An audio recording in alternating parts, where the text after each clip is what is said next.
Okay, a little while back I made a video about title screens and why they're really important. Because once you buy the game, they're the first impression you're gonna get of the game. You've slaved away for hours and hours at your grilled healthy burgers famous Australian burger chain for a measly minimum wage, and you want that money to feel like it's worth it. So when you have a title screen like this, it can be a bit disappointing. It can be especially double disappointing when the box art for the game looked like this. Hell yeah, we're talking about the box art of video games. Smash like, hit subscribe, leave a comment below what your favorite box art is. This video is sponsored by no one. Shut up, let's go. What is the point of box art? That can be a bit of a tricky thing to answer, because while really it all comes back to marketing, video games can hit this really unique middle ground between advertisement and art. But I mean, let's get the boring awful ones out of the way first. There is a formula to these things, and sadly, it works. Middle-aged white guy holding a gun and looking away from the camera. Cool. I want to be mad, but I'm not. I'm just disappointed. Just like a middle-aged white guy. Wait, now I get it. That guy's me. This just tells you so little about your game. It almost feels like a slap to the face of artistic integrity as it gets a bunch of 14-year-old boys excited to shoot some pixelated people. Yes, I was once one of those 14-year-old boys. Yes, I bought Call of Duty because the guy looked cool. Okay, yeah, you can laugh. Okay, guys, I'm gonna let you in on a little secret. And this is kind of a big thing for me because, you know, I don't really like to open up much about my personal life, but here we go. I am a really big fan of The Legend of Zelda. There's just something about this franchise that is so magical and enthralling, and it always has me coming back. And there's something just so special about the box art for this franchise. With the first two on the NES, it's nothing really out there, but they have the respective shield and sword over a golden background. And already you can see, oh, this shit's gonna be good. Then for A Link to the Past, they take that idea and just put the logo over it. And there is something just so majestic and captivating about this look. And I really love how the sword goes in front and behind of the Z because it makes it look all 3D-ish. Speaking of, Ocarina of Time. I think everyone knew that this was going to be a special game, and again, they use that golden look with the logo, but here it just shines brighter and looks so prestigious. And I've always frothed at the mouth for the way the sword goes behind the Z. Then Majora's Mask came out, and for the first time, the box art got weird. Mum? Where's my gold? Why are there weird colors? Why is there a creepy mask here? There's something so otherworldly and weird about this look, just like the game. It's kind of odd, kind of spooky, and a lot darker. Anyways, back to gold, except this time it looks shit.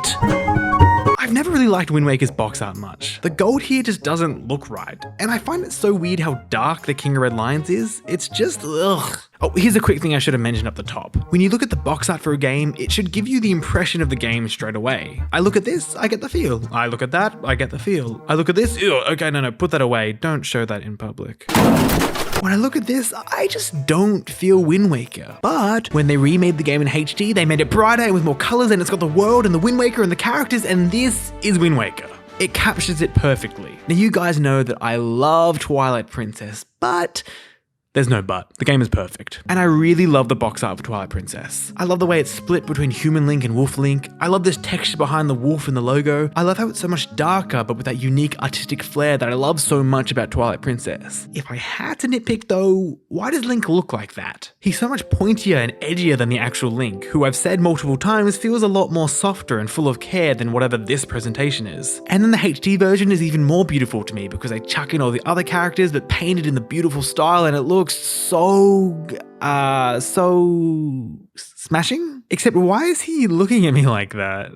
He's so cute, I'm so nervous. Now I'll quickly get through the rest of the box art. Really good. Love both the gold prestigious look as well as the water painting color style. Maybe my favorite thing about this game. This box art just gives you the most amazing sense of wonder and anticipation as Link stares out into this majestic land. Just from a picture alone, you get so excited to explore this world. But the alternate cover? Dude, why are you looking at me like that? I love this. I love him. I love her. Why are you breaking your back to pose for this photo? It's not worth it, dude. The game sucks, dude. It's not worth it. Come on. I love how majestic it makes the Master Sword look, and I love how we get a glimpse of the game's main mechanic. I love the weird creepy vibe of Majora's Mask on the N64, but there is something genuinely so beautiful about this to me. I love how bright and chilling the whites of the moon are, with the purple shadow illuminating off of it. I love the art of all the Clocktown residents. I love Skull Kid's silhouette, and I love Link's determined look. This is incredible. And I love in this one because you don't want to hear about Zelda anymore? I've got like 20 more to go. Okay, fine. Enough about The Legend of Zelda.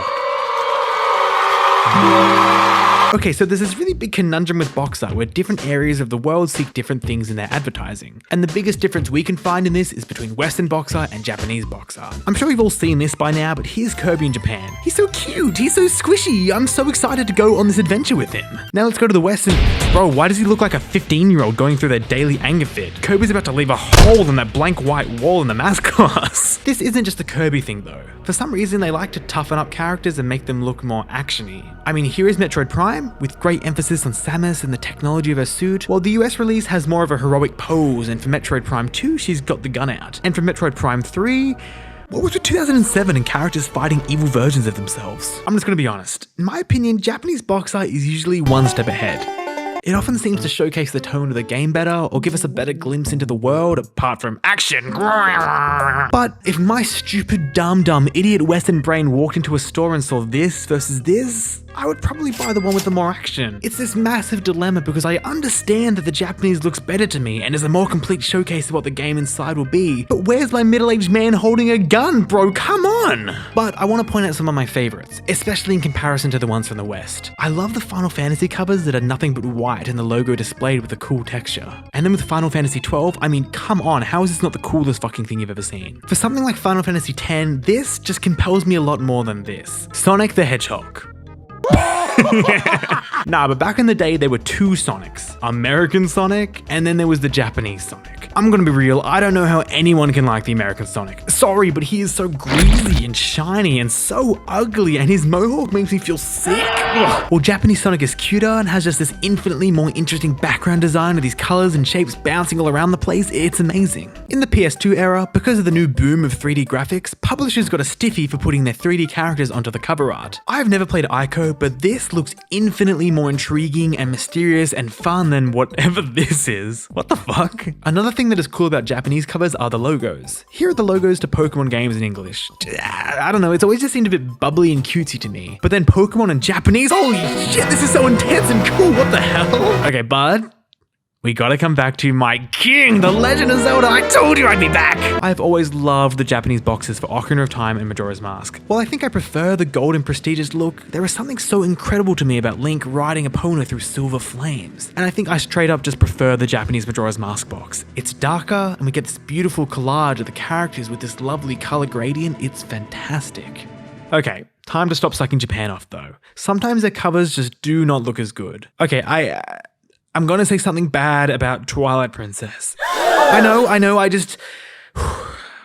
The Japanese box looks kinda crap. I don't know, it's just weird they slapped on this character arc of Link in the middle. And I mean, you get the two world thing, but I don't know, I just don't like the way the Twilight part looks. And I hate how white the right side is. It feels like when you open Twitter on light mode, oh my eyes! And then Super Mario 64. The Japanese box art just sucks. Like what is this supposed to be? Is it a buddy cop movie featuring Bowser and Mario? Okay, to be fair, that's the re-release version with Rumble support, but even the original is a bit weird. Why is so much of it in white? But then in the Western box art, it fully shows off the world and the tone, and Mario can fly! It's so exciting and it makes you want to play the game. And then we get both the Japanese and Western Sunshine box art, and bro, what the fuck? This sucks. This game sucks. Fuck you. I have to stress that when the box art for a game has thought put into it, it makes it all the more special. Fire Emblem Awakening is a fantastic game, and one of my favorite things about it is the cover. Quick spoiler alert for Fire Emblem Awakening, skip up ahead please. Okay, thanks. You have all the main characters in unison hurtling towards the enemy, whilst Lucina is facing the opposite direction. Just like how she went backwards through time whilst the others are going forward. And a neat touch is that the falchion is pointing the same way for both Chrom and Lucina, linking the two together. And the icing on the cake is that Callum is blocked. That is so funny. And if we're talking about meaning, how can I not mention Xenoblade Chronicles? There is something so gorgeous about this peacefully empty field with nothing but the Monado sticking out of it and the looming presence of the Mechonis in the distance. And like its title screen, once you finish the game and understand the story, you look back at the box art and go, oh shit, that's so cool. And Xenoblade Chronicles 2 follows the same gist, but it has my wife on there.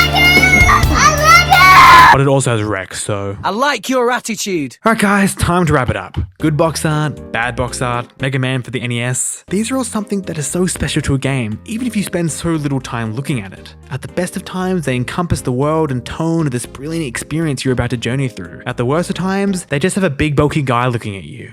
Do you think he's flirting? I'm so nervous, he's so cute. But tell me down below what some of your favorite box art is. I am super curious to know. And if you guys want to chat more about it, come and join the Discord. We've got a channel at the moment dedicated just to this topic. And also, mostly every week at 8 AM Australian Eastern Standard Time, I stream for a couple of hours. We've been going through Xenoblade Chronicles 2 at the moment, and it's been heaps of fun. Why do I go insane every fucking stream? What is it about? But apart from that, everyone, have a fantastic day, stay snug. See ya.